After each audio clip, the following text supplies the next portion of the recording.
I'm calling my friend Jane today. Ever since I met her years and years ago at church in New York City, she has been the biggest inspiration to me. She loves God and has always dedicated her life, no matter what job she's in, to serving others. And she's just been a huge spiritual mentor in my life. So I'm so excited to chat with her today. Hello! Hi! Hi, how are you? I'm good. So if you could tell us a little bit about what you're doing now, the journey that led you there, and then how you saw God moving through that experience. Well, right now I work at 2 for 1. I'm the program director, and what we do is we match people into relationships, and we serve people who have disabilities of all kinds, but more importantly, they're experiencing social isolation.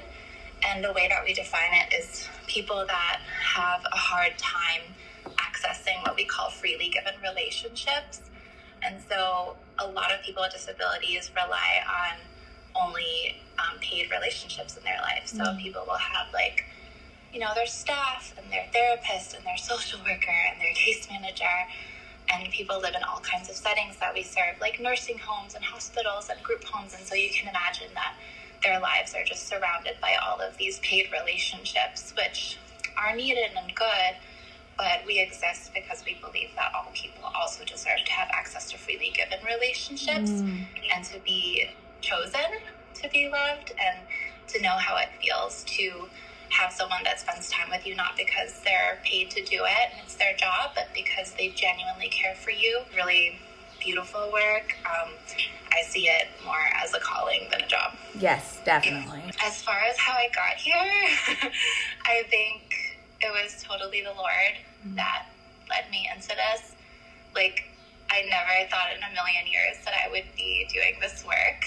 I always actually thought I was going to work with kids because I used to be a teacher. Stumbled into teaching special education for elementary kids, and then I was there working and just trying to build my career and do my thing. Prior to working at 2 for 1, I was kind of living more in a bubble, and a lot of my friends were the same as me.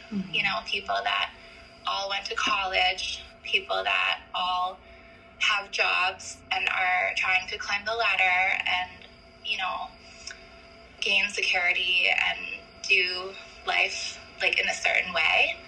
And I grew up in that kind of bubble where both my parents have PhDs, and so they always prioritized academics and I need to climb the ladder, and I thought that that was the only way to live, and you need to every year of your life make more money than the last year, and you need to end up living in a doorman building in New York City and go to church but also have security, and volunteer on the weekends but also have a stable job and a stable life.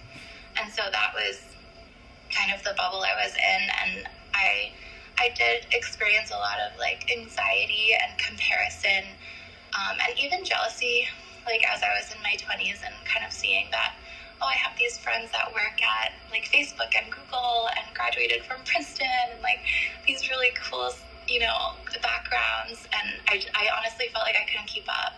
And as a teacher, I also felt a little bit like a black sheep.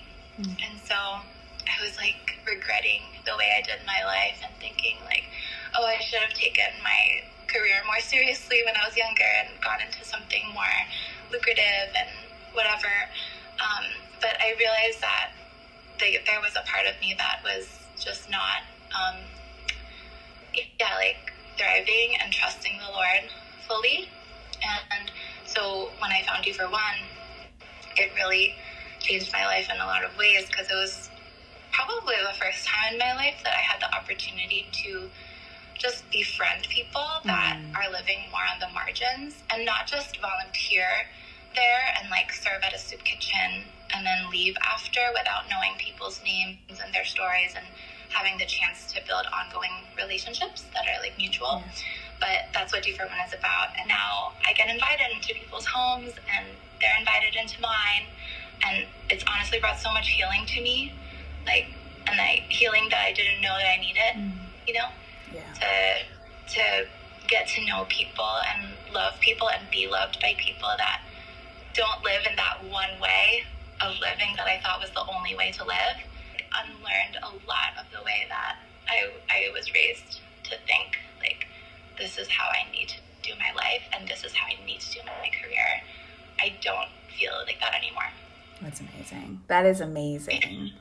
It's so cool to hear, like, the balance of you are serving people, but in such a beautiful way. Like, they are serving and shaping you and healing you. It's a very mutual, like, flow of love and service and relationship, which is really beautiful. What advice would you give to that younger Jane about letting God lead in your career and in your your path? That there's more than one way to live your life, and that to have the most stable job that leads to like a pension or like, which is what I was on track for. Also just what it means to trust in the Lord for your daily bread, the Bible doesn't teach us to worry about money and make sure that you're going to be secure for the next 40 to 50 years of your life. It requires faith and trust in God. And I feel that I have grown in my faith over the years. Definitely. There's a difference between saying that you trust God, but you have all of your own needs met in your own way, and then entering a place where you genuinely need to rely on the Lord for your daily bread and see that He does provide, but you need to ask for it every day. How do you balance a highly relational job where you're pouring out constantly, and how do you balance that with being poured into? It's honestly really hard for me. Like, I am naturally a very giving person, and I think that's why I went into this career. But yeah, I think that actually something that you said to me earlier this week has really, really ministered to me, which was you said, give yourself grace. And I realized how much I usually don't extend grace to myself the way that I extend it to other people.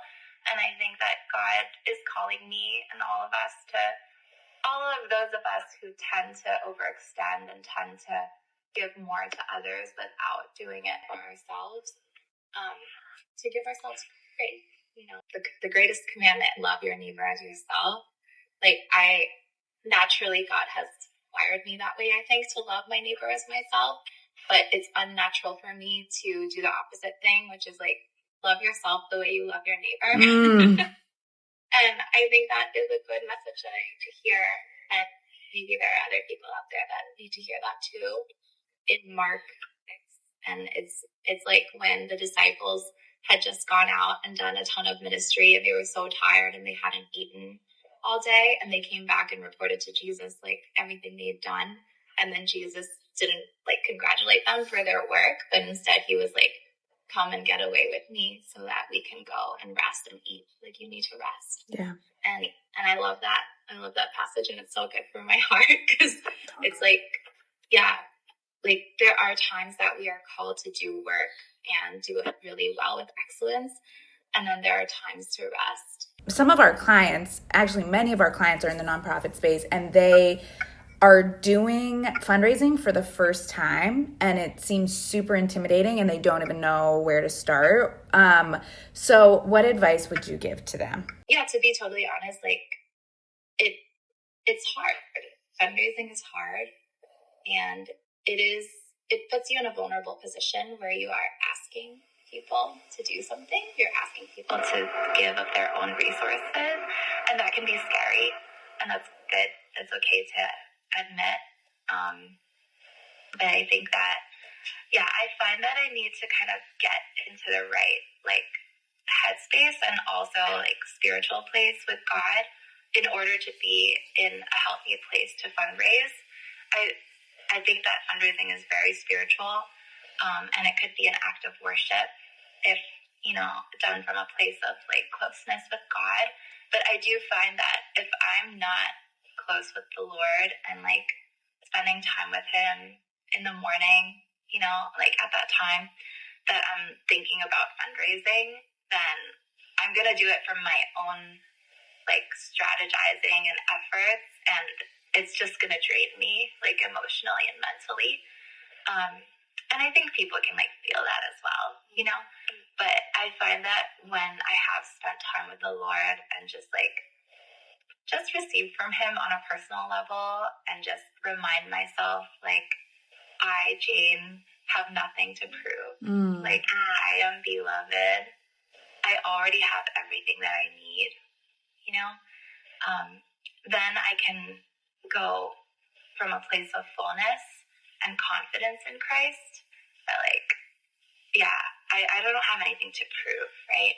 I'm asking people to sow into something that I believe deeply in my heart is so meaningful and will bring good into this world and will bring healing and redemption to this world. Like, if as long as what you're asking for, you know that and you believe that and like you feel that God is calling you into that and with you, then I find that I'm able to ask with confidence, because it's not like I really try not to see it as like a burden that I'm putting on others, but it's rather an opportunity. So I think that's the key word, like thinking of it as an opportunity that you're actually extending to others to sow into something that is beautiful and to be part of this story, you know, and like believe that people actually do want to give and that it actually can bring someone great joy to sow into something that is meaningful. Well, thank you so much, Jane, for taking the time to chat with me and teach me all of your wisdom. You truly are, like, you always have been such like a spiritual mentor in my life. And so I'm so grateful that even hundreds of miles apart and years later, I can still, you know, call you and chat and learn from you, which is great.